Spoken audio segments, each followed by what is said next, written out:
I'm going to give you my final mock draft. This morning, according to Vegas odds, according to all my sources, according to people that I really trust, Baker Mayfield's going number 1. I would not do that. Sam Darnold's my number 1. So I'm not going to do a mock draft predicting what's going to happen. I don't want to be part of these shenanigans. I'm going to tell you who I would draft, and then over the next 10 years, I'm going to pull this draft out, and you can rip me, you can criticize me, you can mock my mock draft. But I'm not going to predict what these goofy teams are doing, because what I hear this morning is a quarterback who I don't even think is a top 10 quarterback is going number 1 over Sam Darnold, who's the best college quarterback I've seen since Andrew Luck. So I'm going to give you what I believe this is what the 10 teams should draft based on value, talent, and some needs. Here you go. Number 1, I'm Cleveland. To me, this is the easiest decision since Andrew Luck. Sam Darnold, blue-collar work ethic, big, trunky, arm, feet, coachable. This is a no-brainer to me. I know the kid. I love the kid. I'm a little biased because I've seen him, but he is just... This is what an NFL franchise quarterback looks and feels like.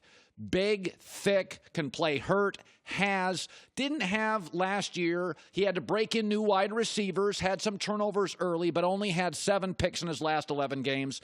This is what I do. Number 2, the Giants. They say they don't want a quarterback, so to me, one guy that has 0 bust potential is Bradley Chubb. He is, again, I'm going with the scouts and GMs I trust. He's a monster. He's the best pass rusher 3 years. He's in that Joey Bosa class where he's going to be massively disruptive right out of the gate. Bradley Chubb to the Giants. Number 3, Jets. Josh Rosen. He is, to me, he throws the best refined ball now. I still think Darnold's got a lot of growth. He's kind of raw. Rosen throws an NFL ball, has that NFL pocket presence, durability a concern. I'm the Jets. He can handle the New York media, smart kid. I go Josh Rosen. Number 4, Browns. They're in a division with Pittsburgh, who's got Juju Smith-Schuster, who's got Antonio Brown, who has a history of drafting great wide receivers. I'm going with Denzel Ward. He's the best corner in the draft. I mean, you ask any football coach, after they get the quarterback right, they want pass rushers and corners. I think he's just terrific. Now, he's a little small. Could he be dubious in the red zone? I don't know. But, man, is he good. Good in big games. I'd take Denzel Ward. Number 5, Denver. There's a theory in the NFL you don't take interior offensive linemen early. Quentin Nelson, Notre Dame, is a monster. Denver's a good football roster with a really shaky O-line. They're bringing in Case Keenum. Case not a world-class athlete. Case is a 4'8", 40 guy, a little smaller, arms okay.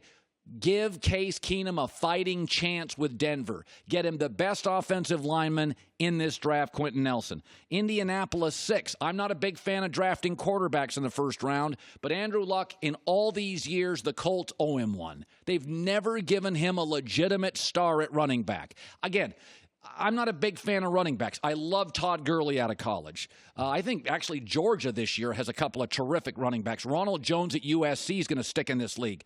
I'd go Barkley here. Little Reggie Bush, home run hitter, like him. Number 7, Tampa, I'd go Minkah Fitzpatrick. Terrific young safety. Nick Saban played him as a true freshman and put him in a valuable position. He can blitz off the edge. He's not going to be an elite corner like a Denzel Ward, but he's rangy.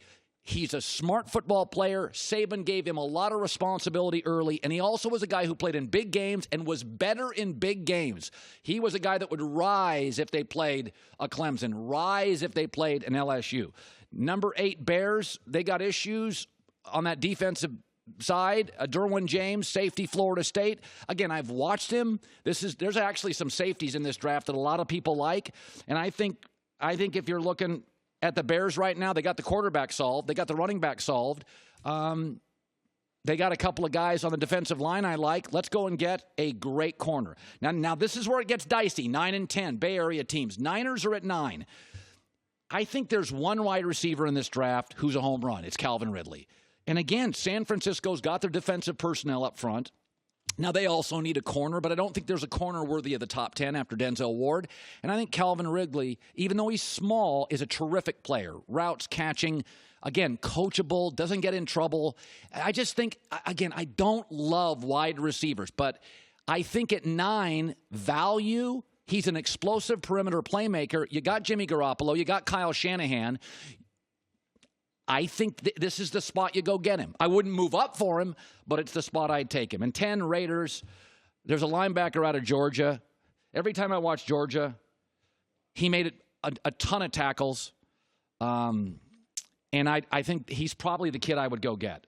Roquan Smith, you can watch the video. We're showing it to you right now. He was just a playmaker on the defensive side. And I think Oakland's got a ton of issues. They need corners. They need safeties. I just think of all the players available, he's the guy that's going to be in on more plays. He's going to be in on more tackles. And also, he's a Georgia kid, so he played in big games against Auburn, big games against Alabama, big games against Florida, LSU. This kid's been in big games in the SEC under the bright lights, and he's all over the field.